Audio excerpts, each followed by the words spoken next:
You guys ever think about that? Some of you younger guys will like that sound, but I had a 97 Saturn. Another story, guys. 97 Saturn.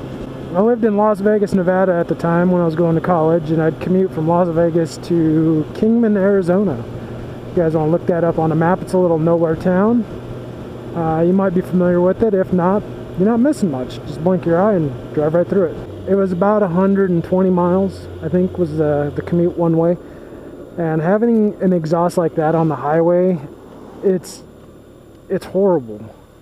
It's not, there's nothing fun about it. It's just a loud, droning, buzzing noise. Sounds like a swarm of frickin' bees following you everywhere you go. And when you're running 75, 80 miles an hour and that's all you hear is "nyeh" in your ear for 2 hours straight, do you really think that's... I got a performance exhaust. It's a 90... I had a 97 Saturn at the time.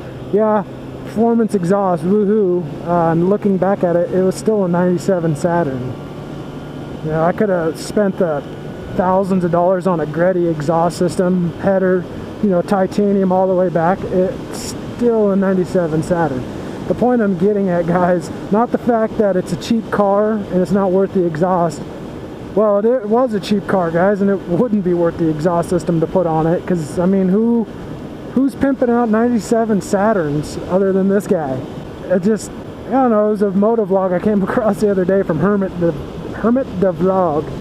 Talked about, you know, aftermarket parts for bikes and rednecks and how it's a big conspiracy from, I think it was the right-winged liberals. Still, you know, there's that enthusiast out there, and I was one of those guys that had the magazine for Saturn with the high performance parts, you know, so I had the cross drilled rotors and the BBK throttle body, I believe, the big bore throttle. There's a Saturn right there.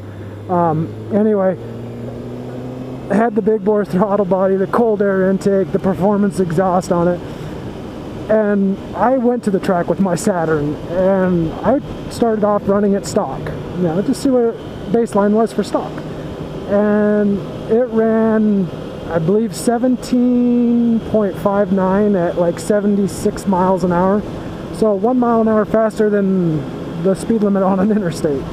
Anyway, started bolting these parts on. I did not pick up one single anything. The car was just that consistent. It ran 17.59 every time, no matter what I did. Now, obviously, I could have put slicks on it, you know, the whole put footballs and, you know, the little pump-up footballs and the air springs in the back and stuff, but that's beside the point, guys. I was just bolting on performance stuff that, you know, supposedly made the car faster. Obviously, cross-drilled rotors, guys, don't make your car faster. I know that. The car knows that. But at the time I bought it, you know, I didn't need rotors. The ones that were on the car were perfectly fine. But man, cross-drilled rotors, yeah. No. I wasted so much money when I still waste money, guys.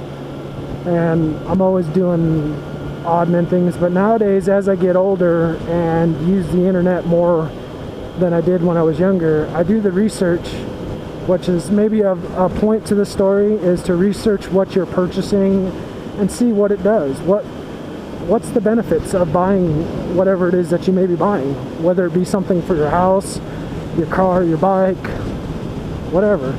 For this thing, I want the Aftermarket exhaust, and I don't want just a slip-on like everybody just, you know, throws one of those on there. I want the full system. Now, I've done enough research on it. I know there's other ones out there, the Two Brothers, a lot cheaper. The Aftermarket is the lightest that I've seen on the market, and it gives you the most amount of power for what it is. Obviously, now, here's the fine line on it, guys. I'm still in the dark with it, or maybe not totally in the dark, but I had sent a message out to a vendor for the Aftermarket exhaust. And I know I'm saying it wrong. Some of you guys pronounce it Apokovich, but I call it Aftermarket. Whatever, you know what I'm talking about. That's all that matters. Anyway, the vendor got in contact with them and asked them about their performance numbers for this bike, if that was with a tuner or not, or was it just bone stock, you know, put the system on and then dynoed it. And what they said was, yes, we just bolted it on and re-dynoed the bike, didn't tune it or anything, and they picked up 15 horse. Now, there's some thought that goes into this, guys, is to, yeah, I got 15 more horsepower and a little bit more torque. The question is where is that horsepower and torque? Well, for this bike, it's like way out on the other end of like 12,000, 13, 14,000. Look down there, guys. That's $5,000 I'm turning. And it's not really going to do anything for the average commuter. The only time you're going to feel that is when you're ripping it down a track or you're railing on it, doing whatever it is you guys do. The same stuff I do.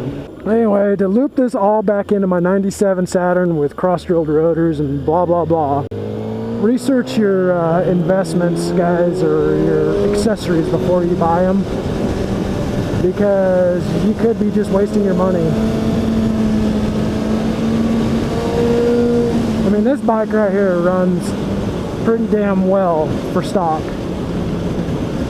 And every once in a while I get a comment through my YouTube or even out in public, you know, just random people I'm talking to always ask, what's done to the bike? Absolutely nothing. At this point, guys, if you were to run into me at this stoplight when I'm coming up here and you say, hey man, what's I got 2 stickers on the side of my bike. I've got Everride sticker. Here's his link if you want to check him out. And I got Throttle Fritz. I already have that link somewhere. I'll throw it in the descriptor or right here for you. That's it. I got a couple stickers on my bike. Now, if you ask Throttle Fritz, that sticker of his on my bike probably gives my bike at least another 100 horse. I mean, that's R1 power right there, guys. So I'm riding an R1 in disguise. I'll throw this out there for an update, guys. You haven't seen the video of the DRZ for a while. Let me give you a couple things. One, needs tires. Yeah, there's kind of a knob left, but it's getting to the point where I don't want to put myself in a situation where I need a tire and I'm out in the middle of nowhere. 2, I lost my license plate. I might have talked about it in another video somewhere. And I still haven't found it. That sounds ridiculous. Why am I still looking for my license plate? Because I have nothing better to do, guys. That is why. And for those of you guys that know me personally, you know I'm that kind of guy that I would rather find my license plate and rivet that bad boy on there than to spend the $20 and here's my money, government, take it so you can give me another piece of steel that tells me who I already am. Whatever. Should be them. I should get a defective warranty claim on my license plate for failure to stay on the vehicle. I bolted it securely. I use lock washers and everything. Hey! But that's it. That's all I got, guys. Hope you've enjoyed today's moto vlogs. I kind of rambled about a bunch of different ones. I'll probably break them up into different videos and use the same ending. So if you're hearing the ending and you're wondering why, that's why. So like I said before, guys, thanks for joining me on Piss and Slap. Have a great day.